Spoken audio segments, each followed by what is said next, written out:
Justice League. We are facing an existential threat to the planet. Our only option is to destroy Darkseid. Bow before me. A global war means everyone on the planet is at risk.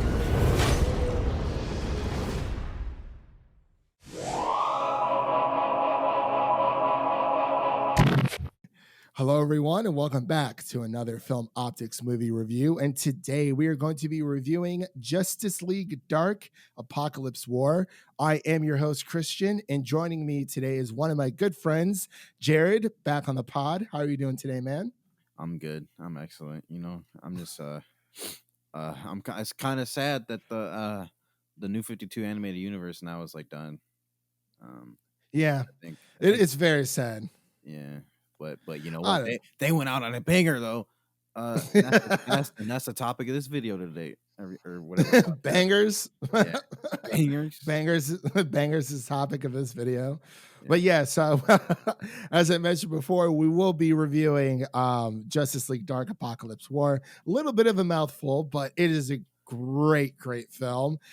We actually just got done reviewing Superman Red Son, and I'm the idiots who didn't realize that I wasn't recording out of the same mic as I should have been, because it sounds like it's okay. I can't forgive myself. I love you. I can't forgive myself for that. It literally sounded like we were back on Xbox 360. I don't think I can release that. It sounds so terrible. But if I can, tweak with the audio a little bit, make it a little bit bearable, we'll see what we can do. Yeah, dude, you totally sound like a noob tuber. You sound like a noob tuber in that one. I'm not even gonna lie. Oh man, it's all right. Well, I'm back, and I got my real mic set up or selected this time because, man, didn't even think. I'm like really kicking myself for that, but that's okay. Anyway, and before we begin today's review, you can listen to this podcast on Apple Podcasts, Stitcher, Google Play, Spotify, the whole 9 yards. Literally if you could think of any podcast platform minus Sirius XM and Pandora, we're probably on it. iHeartRadio, TuneIn, Podbean, Google Play, Google Music, all that stuff. So yeah, let me read the synopsis really quick, and then we'll just so since this is a more recent movie, we'll do a little bit more of a non-spoiler section first, and then we will warn our listeners as we get into the spoiler section. Unlike Superman Red Son, which it's okay. It's fine. Anyway, it's fine. So the synopsis reads, following the decimation of Earth, the Justice League regroups to take on Darkseid and save the remaining survivors, which is a pretty basic synopsis. This was released digitally on May 5th of this year. I mean, yeah, but like, what do you expect? Like it's essentially like giving a synopsis of like Endgame. Like, you don't want to spoil the culmination of all the movies, you know? Yeah, that is very true. And I've watched a lot of reviews for Apokolips War, and that's pretty much what they're comparing this to, because it's such a culmination of all these heroes coming together to defeat Darkseid, which is the Thanos version, DC. Yeah, bro. I think he's more hardcore than Thanos, to be honest. For sure. Because Thanos isn't straight up destroying planets. Darkseid is just like, all right, conquer and then destroy it. It's like, bro, what? Right. Well, I mean, like in the comics, Thanos is like destroying planets to impress Lady Death. Yeah. And I mean, Darkseid considers himself to be a quote unquote new god. Well, so there's a thing in the DC Comics lore. There are new gods, which is a different species of like high-powered individuals, and then there are older beings that are of similar form. But I guess we'll get into that into the spoiler section of the video. I can break that down for like people. Oh yeah, absolutely. But yeah. So I know you watched this today. I watched it a few days ago, but I wanted to get your initial thoughts. What, like, That shit is fresh in my brain, and that movie is fresh as well. Um, I only watched it like 3 hours ago, so I mean, it's in there. Uh, I really, really enjoyed it.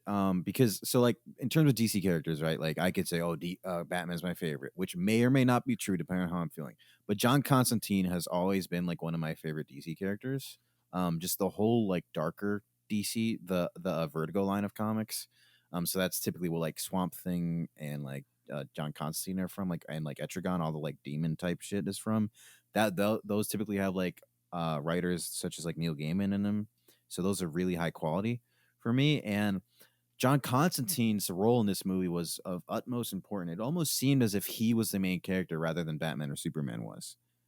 Um, as I was watching. Yeah.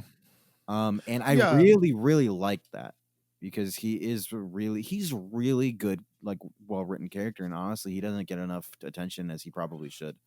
In like the main line. Yeah. So Comics or just no, not mainline comics. He's a bunch, but in like the mainline, like media, like alternative the media, DCAU. like Yeah. or DC movies or TV shows, like yeah. So I appreciated it that he's finally like getting some traction because he's really dynamic character. He's very interesting. Oh yeah, because I think I started watching more Constantine movies based off your recommendation, and I do agree that within this movie, Constantine definitely has. It's all about Constantine because it is a Justice League quote unquote dark film, and we did have the previous Justice League dark film and his own Constantine movie within the New 52 as well. So he's kind of, I guess, I mean, essentially he's like the key in the way to kind of, well, one of the keys to this entire New 52 run.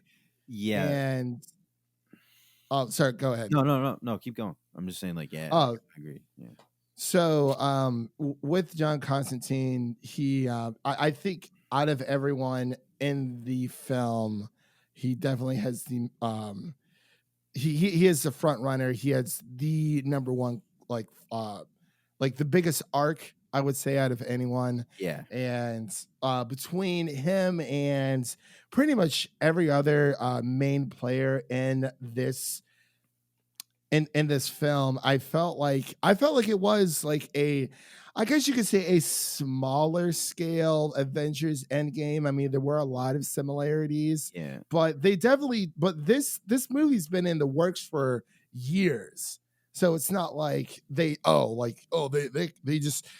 this and they blatantly copied Marvel. It's like, well, no, because number one, the totally different set of characters, totally different studio making this. Yes, there are a lot of different there's a lot of different similarities between DC and Marvel superheroes anyway. I mean, you have Deathstroke and Deadpool. Just in general, the two companies have been playing off of each other for as long as they've been around. It's like exactly. You have like direct references that are literally purposely made to like make fun of, such as Deadpool and Deathstroke. That was done on purpose by Marvel as like a spoof. But then you have other stuff where they're just like kind of like they're just kind of copying each other, and sometimes the copies are more successful than the originals. I think like Mr. Fantastic is actually a copy of like Plastic Man or something like that. It's like something like really weird. Oh, really? You know what? I can see that. I don't know if that was a specific one, but I know that those are the parallels. There are some versions where the copies did better than the originals. But I mean, it's kind of like with the Atom and Ant-Man. It's like, I mean, come on. They literally essentially have the same powers. Yeah, and they're both scientists. Like, yeah, come on. but yeah, anyway, it's it does give all those Endgame vibes, but like I didn't mind that because this is their own story that they've been building on the side. They weren't looking at Marvel saying, oh, what is Marvel doing, what can we be doing better? This is the DC animated universe, and we're gonna just do our own thing and make this as epic and as long as we possibly can. I think the runtime was actually perfect. I didn't feel like it was too short. I didn't feel like it dragged on like at all. Oh yeah, it was The good. pacing was amazing, and I mean, I'm pretty much ready to talk about spoilers if you are. I mean, almost. Even though I was sitting Almost. there for the movie, it was only like hour 20 minutes. I felt like I was sitting there for 3 hours. But then I looked at the clock. I was like, no way, dude. Yeah, because normally like an hour I and a half. was an hour. Yeah, I think it was like an hour and a half. Normally they're about an hour 15, like an hour 20, ish. but I thought I was sitting there for 3 hours, but I wasn't. That's how well paced the movie. Yeah, there was so much happening. It was insane. Why? But do you want to head into spoilers now, or do you want to? Did you have anything else you wanted to touch on before we? No, we should probably we should spoilers. Yeah. All right. So from here on out, everyone, we will be talking about spoilers for Justice League Dark Apokolips War. If you haven't seen the movie yet, go ahead, buy it, watch it on at home. I know everyone's been, trying to find new things to watch. This is definitely one of them. And come back and listen to the rest of this if you haven't seen the movie yet. So right now, we're just going to head on into spoilers. So yeah, we're here. So let's talk about that ending, because holy crap.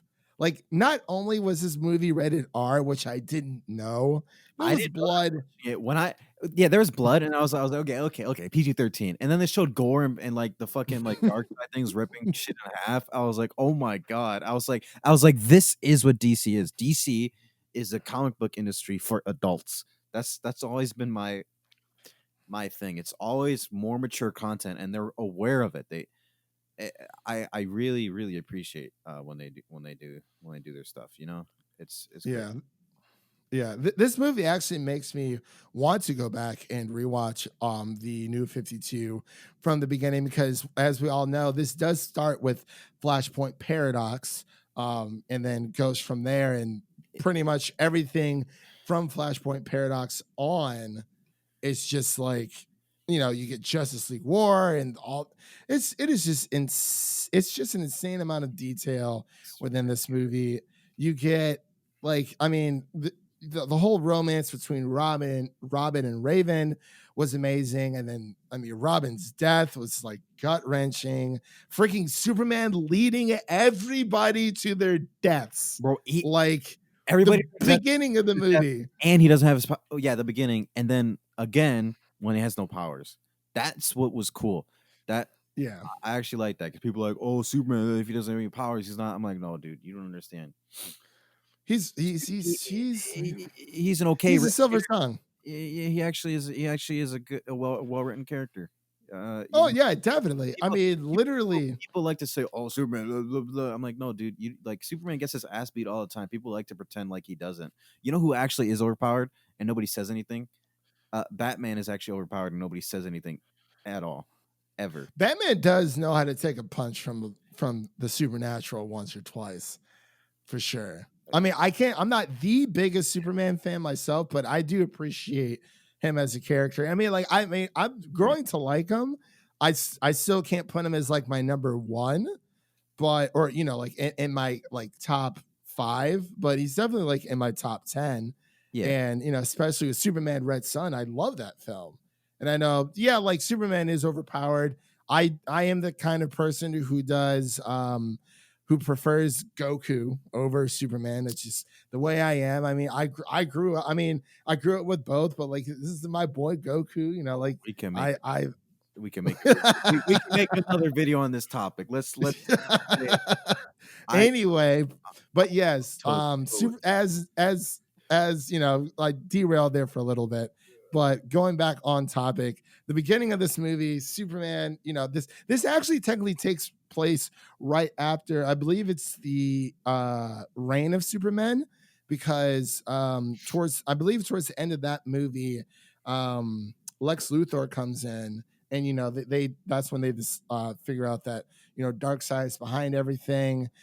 And I think that's technically where this all picks up.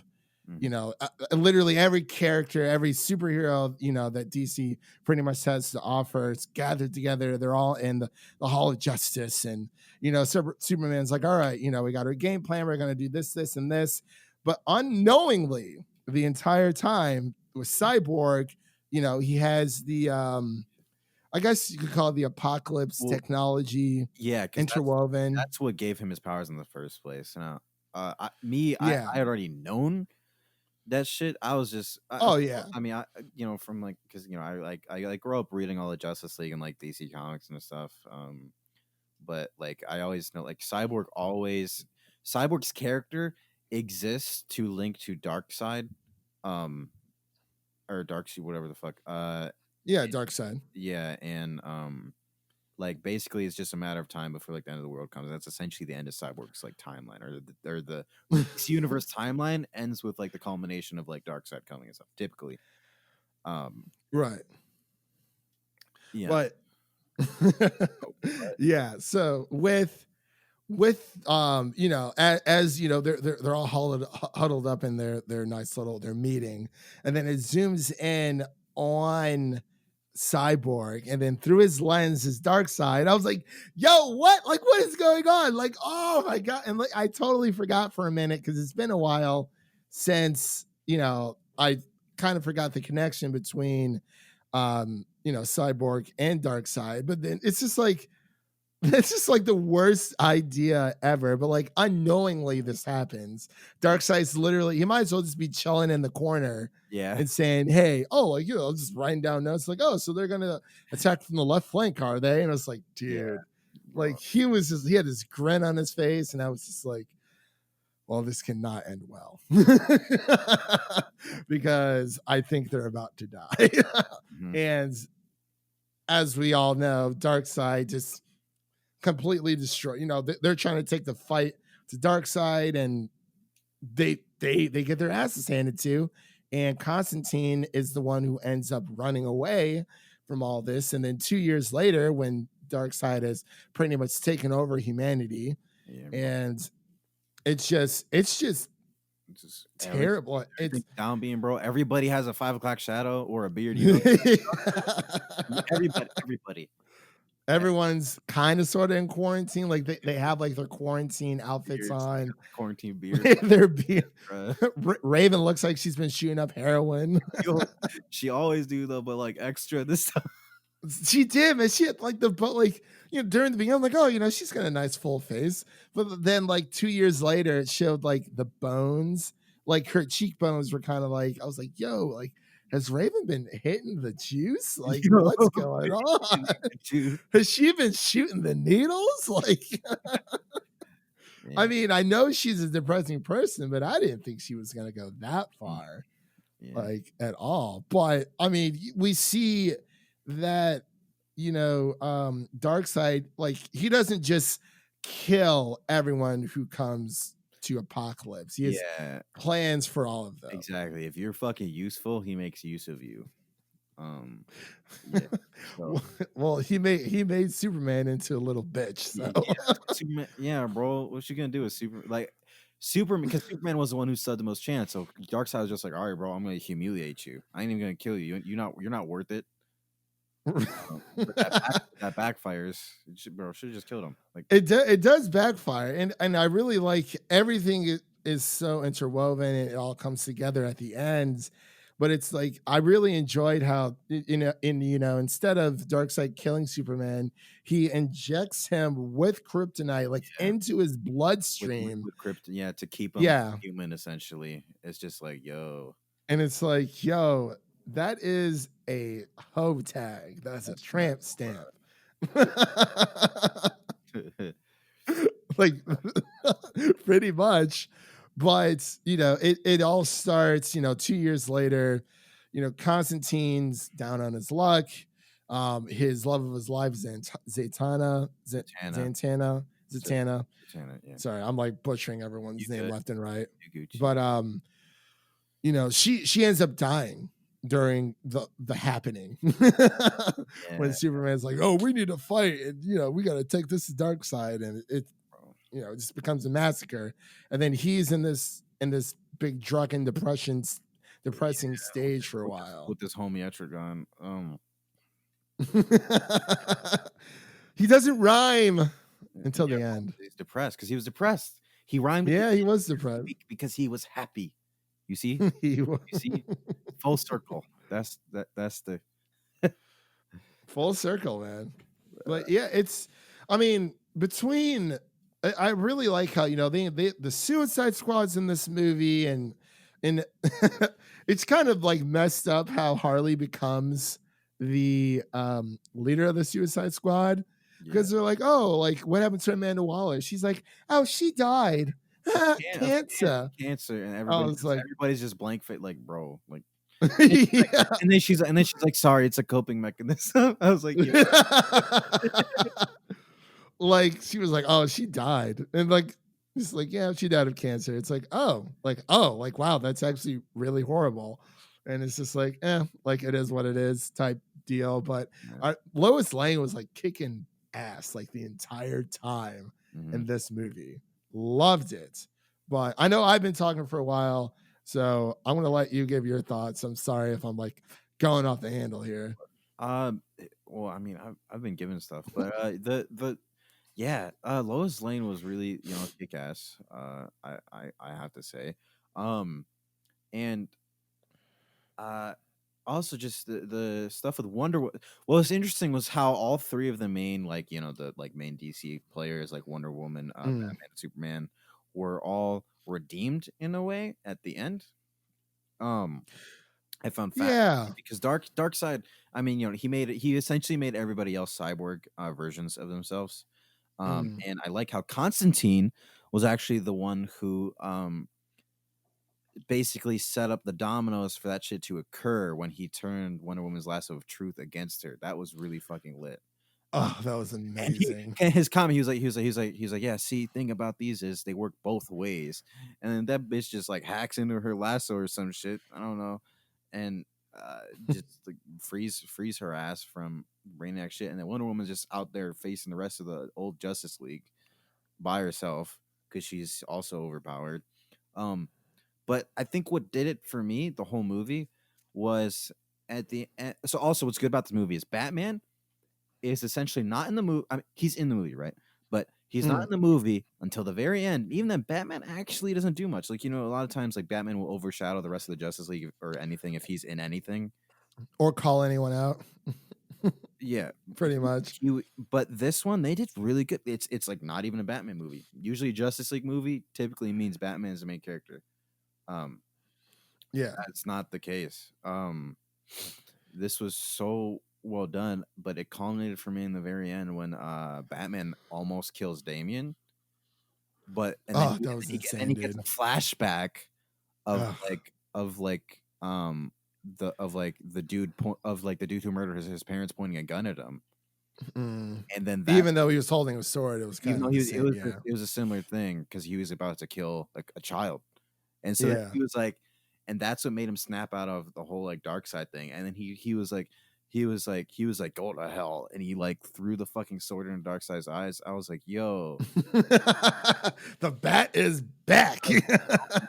Gosh. And then what was also cool that I liked was when they released Trigon.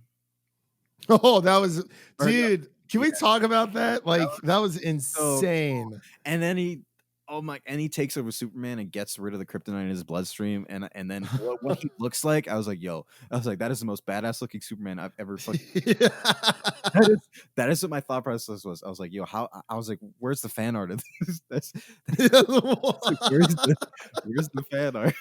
I'm not gonna lie. I liked Darkseid version of Batman, but can we talk about how like much of a bitch that like Lex Luthor was in this film? Because he was voiced by Dwight, bro.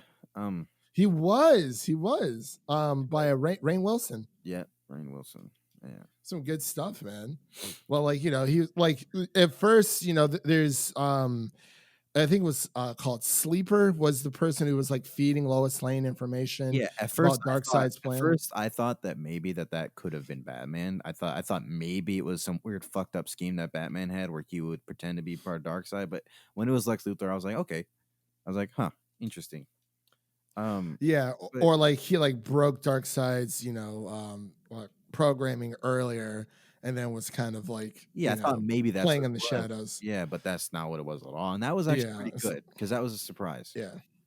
Uh, Yeah, and I'm glad it wasn't like, because I mean a lot of DC films is like, oh, you think it's going to be this person, oh, but like there is a twist somewhere, yeah. and that was definitely in this film when it came to the quote unquote leaker. But what the one thing I really liked about this film was the obviously you get the relationship between Lois Lane and Superman, but I really like the relationship between Robin and Raven, because those are actually two of my favorite characters from this movie.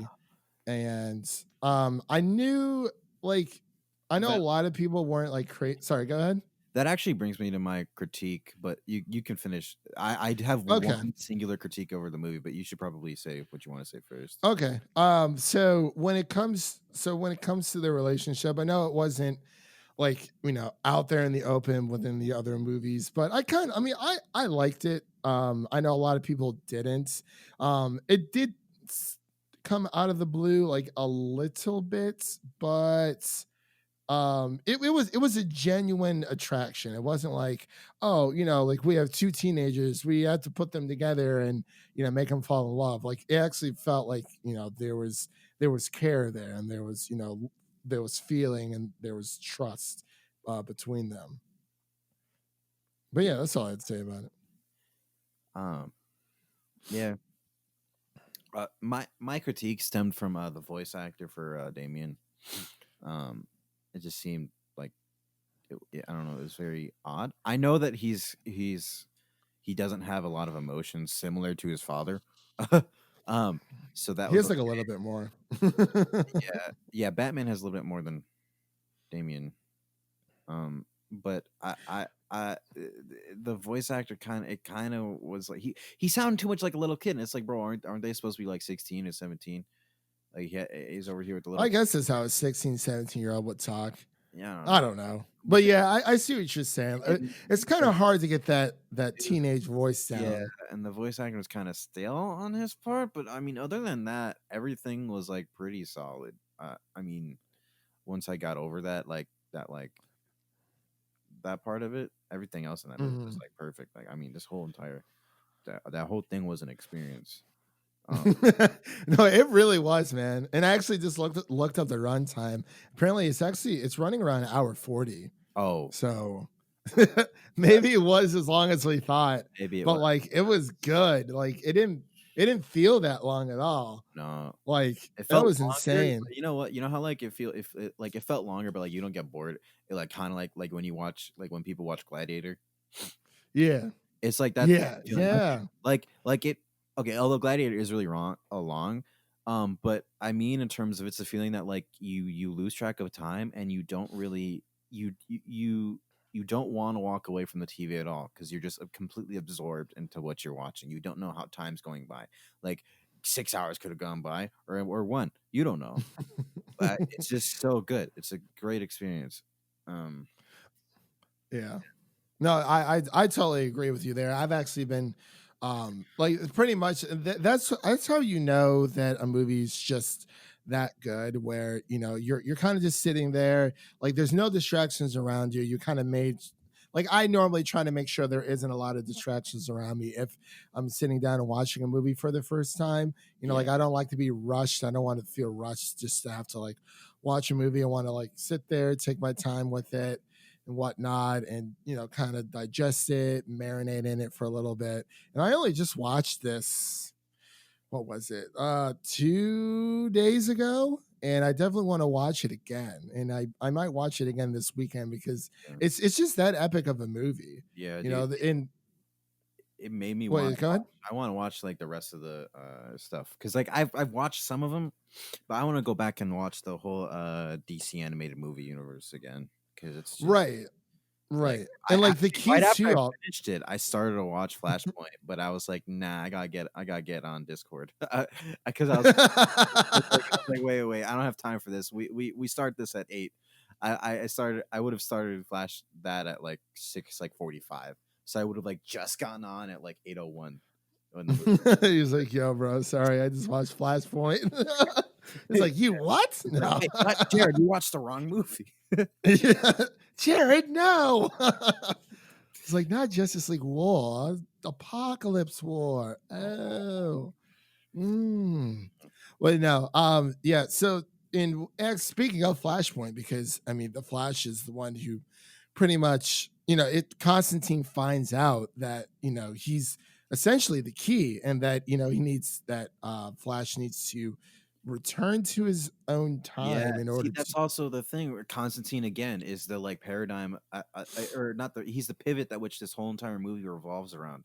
Because Constantine, he like touches Flash's head, right, and receives a vision, like sees into his memories of like how things could be because he sees the Flashpoint paradox, and then he also That and he does the thing with Raven too. He's the whole reason why Trigon is released, and ultimately they like Yep. win. And he's also the reason this whole entire thing starts because they first meet him in the bar. This whole movie follows Constantine, actually. Not even that. Batman had the contingency plan prior for Zatanna, because Constantine thought that, he ran away. He felt like it was his fault, but it was like a spell to To make force him to run. to force him to run away so that eventually he could do this. Yeah. And that was part of Batman's plan. Yeah, it's all hinged on Constantine. It's like crazy. So good. So Yeah, good. good. But that's why they do it is Justice League Dark. It's the different version of the Justice League that's more like magical in origin. I like it. That's Dude, why I when the like heroes were dying left and right, man. Like, it was just like yo, especially when the Bat family was all fighting on the thing or whatever. Even though that was only minus Nightwing. that was only like 5 seconds long, but like literally, I think Batwoman was like ripped in half. I was like, what? I was like, yo, you can't do that. That's a woman, Right. It's like, yo, no. Barbara. I couldn't. It was really But good. like it was so powerful. They didn't have any lines. A lot of the side characters, even Nightwing. Like I mean, you had Damian, bring back Nightwing to the Lazarus pit, and he had promised Raven that he would never use it again. But it's like And obviously you see the spoils of what happens when you bring people back. They go crazy. They had Nightwing in a straitjacket, dude. Like it's like yeah, dude, he was insane. He was like, I couldn't just let him die. Like he was like my brother. And it's like this movie just has everything. And the more and more we talk about it, it's just I love it, man. Absolutely love it. I think this is my favorite in a while since like Flashpoint Paradox. So I guess technically the beginning and the end. Yeah. But there's some really good ones in the middle as well. Don't get me wrong. I really like Judas Contract with Teen Titans and Justice League War and a few others in there. Suicide Squad, Hell to Pay was actually really good as well. That's what I liked about it. Yeah. But I know we've been talking back and forth. Did you have any other besides the voice actor for Damian, did you have any like gripes with the movie at all, or No, not really, dude. I like not at all. There's something and I'm forgetting that was really cool that we didn't bring up. Lois Lane sacrifice? That was pretty sweet. And like snapped Superman out of his Trigon that was pretty phase. cool. But no, there was The fight between Trigon and friggin' Darkseid, like Trigon. That's what I said. I would explain that, right? So like when he says new god, that's a different species of like alien that Darkseid is of. And like the old gods are what like Trigon is, like your typical like demon lords of hell and stuff, and like your weird angels and shit like that. So it was interesting. So that's why there was beef there with Trigon. He was like, with this so-called new god, because he was teasing them. He was like, yeah. He's like, bro, what you mean new? I am. And he's just like fucking destroying him. Oh, that was insane. He was wiping his ass all over the place, dude. Yeah, dude, And towards the end with oh my gosh, the cyborg, when they pretty much find him integrated into Darkseid's system, and he creates like a boom tube big enough or like a black hole to get rid of Apocalypse. And I mean, obviously you have Darkseid and Trigon. Like obviously the dark hole is not, it's going to do a lot of damage to them, but it's not going to necessarily kill them. But I love it how like Darkseid was trying to escape from the black hole. And Trigon's like, oh no, get your ass back here. With me. That was some good stuff. That was some really good stuff. Yeah, I absolutely loved it. But did you want to get into scores now? I know we've been talking about this for a while, but this shit has a 99. that -1 is because the voice actor for Damien. That is all right. 99. You know what? I'm right there with you. I'll go with the 99 out of 100 as well. 99. No, this movie literally has everything, especially the end. It's very ambiguous when, it takes a little bit of a push for Constantine to convince Flash, after, everything's said and done, half of like humanity is gone, half the team is gone, everyone's Darkseidified or, programmed to look like Cyborg. And, Constantine's like, hey, he's like, you know what you have to do. And he's like, anything is better than this. And not everything's going to be fixed all at once, but, whatever new future that, Flash has to create a new paradox in order to not necessarily reverse time, but for like to start anew. Yeah. The start anew is the beginning of the current comic line where all of the DC storylines are like from the past are now merged into one, similar to how Marvel did it, where they merged all of them into one so that Nick Fury could be black. Oh yeah, that's right. I forgot. like not just Ultimate Nick Fury, but like actual Nick Fury now is also because they just merged every single timeline. It's also how you have Miles Morales is in the same world as Peter Parker. Well, I mean, with Peter Parker not being dead, because usually it's right. It's So I mean, with this, they're probably gonna do a whole nother string of movies, based off of more recent stories. Like they're probably gonna do the Court of Owls movie. Oh, that would be amazing. I love because they touched on the Court of Owls a little bit in, was it Batman versus Robin? I think it was. They touched on that a little bit. They may have set it up. So I think what's going to happen is when Flash resets this, it's just going to bring it back to a state where the shit isn't fucked up, but it might still be the same animation. Slightly different. How did you like the animation of this new 52? I know a lot of people didn't, but I wanted to get your thoughts. Dude, I liked it. You know why? Because they actually made okay, the people that are buff, they made them buff. The people that are like lean, they made them lean. Where like, the older like style, like in Superman Red Sun, everybody had that same build, build, every woman has the same build. This is like diversified, and there's shit where you can get into more detail, but it's also simple. So I really appreciated it. I mean, also just the designs of their costumes are better too, honestly. I agree. I actually like Superman's costume in this film a lot as well. And like I said, I'm not the biggest Superman fan, but like I really did dig his costume. It was pretty sweet. But yeah, I love the animation of it's a more mature look. It's like it's still a quote unquote cartoon, but I mean there's definitely a lot of realism in this film. It's not just the heroes save the day. It's like, no, the heroes lost, just like the heroes lost in the Marvel heroes lost in Infinity War.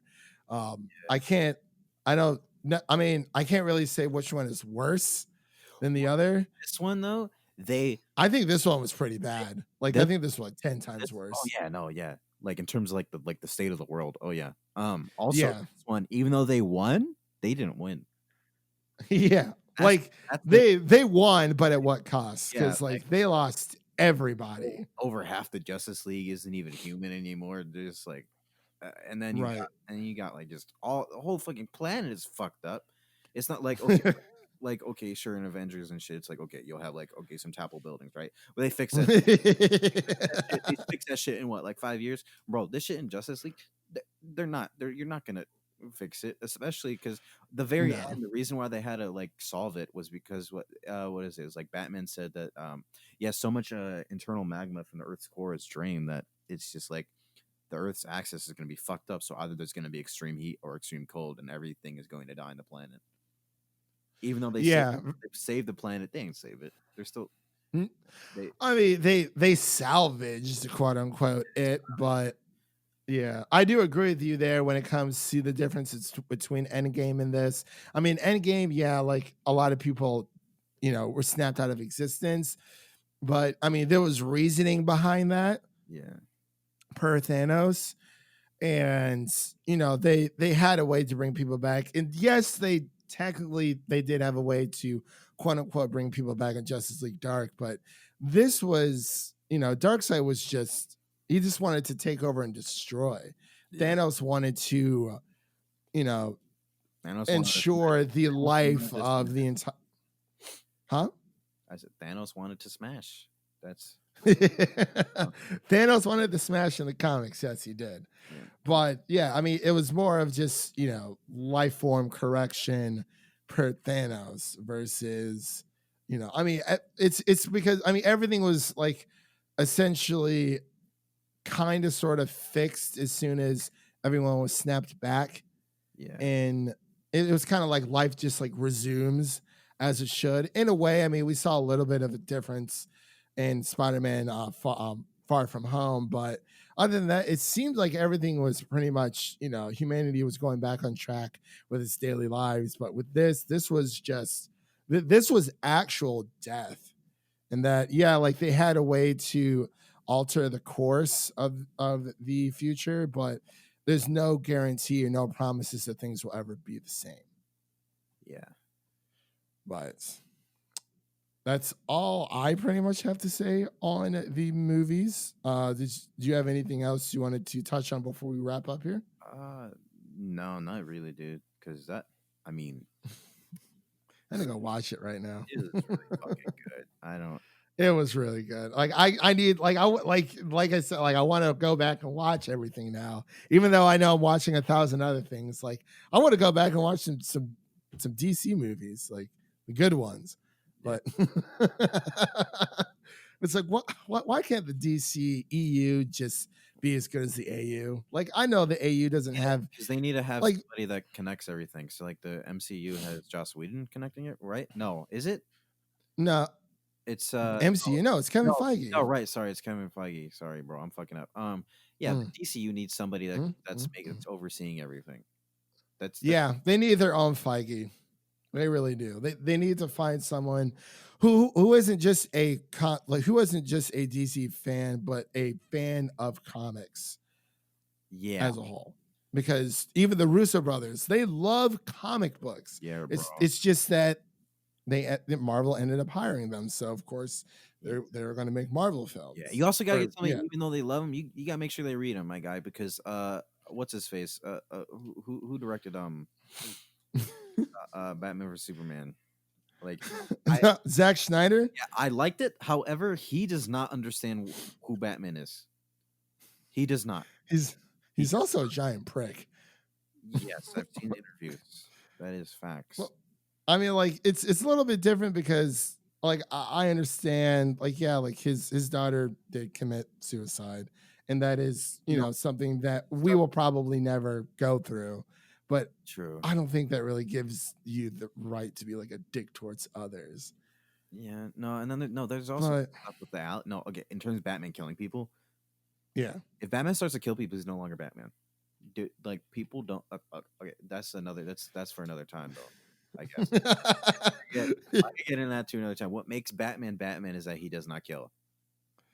That is true. Because the fact that he doesn't kill, that's what his weakness is. You remove that, he's no longer Batman. He's just a crime lord. Crime lord. Man, Batman can get away with so much stuff if he killed. It would be insane. bro. If But he kills, he probably would go insane. yeah, Like he actually probably would go like insane. Batman Who Laughs. Ooh, that's okay. I have a theory. I have a really good theory. You know how this shit culminated? Because you know what's happening in the new DC universe? What? The Batman Who Laughs is from the Dark Multiverse, and he's invading the regular multiverse. That's what the Ooh. next series of movies is going to be. They're going to set this shit up and then have the Batman Who Laughs, which is one of the best fucking comic book storylines in all of like history. Comic book history. Yeah. Yeah.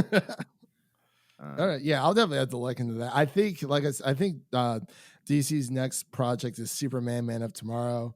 Again, like I said in our Superman Red Sun review, which I have yet to decide which I'm releasing or not.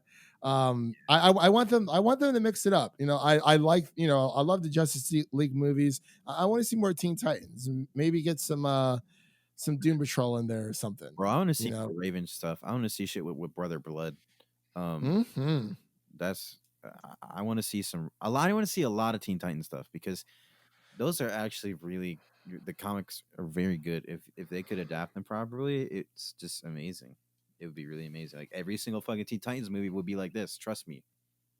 Teen Titans was probably like I growing up. I liked the Teen Titans more than Justice League just because. I mean, you know, they're a little bit more. They were a little bit more relatable. You know what's weird though? The But Teen Titans stories are more adult than the Justice League stories. true.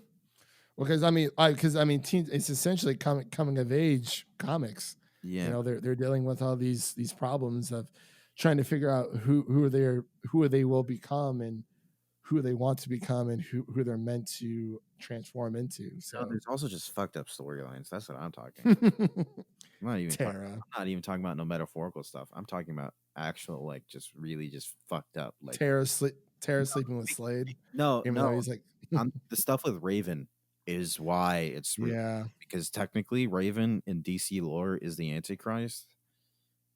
Technically. Oh. So it's like really like I don't know, her stories are really fucked up because people try to abuse her like powers.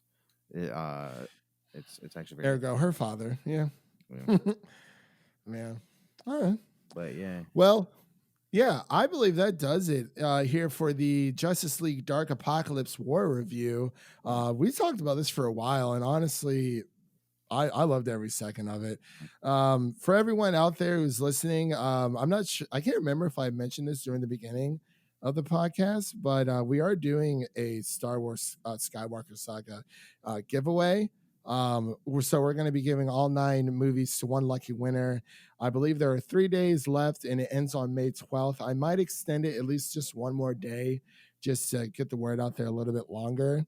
But that is going on, and I will put the link to that in the YouTube description down below, as well as the podcast description as well. So for anyone who wants to, partake in that, one lucky winner is going to win the entire Skywalker saga. Because I already have them on digital, and I figured, you know what, let's do something good.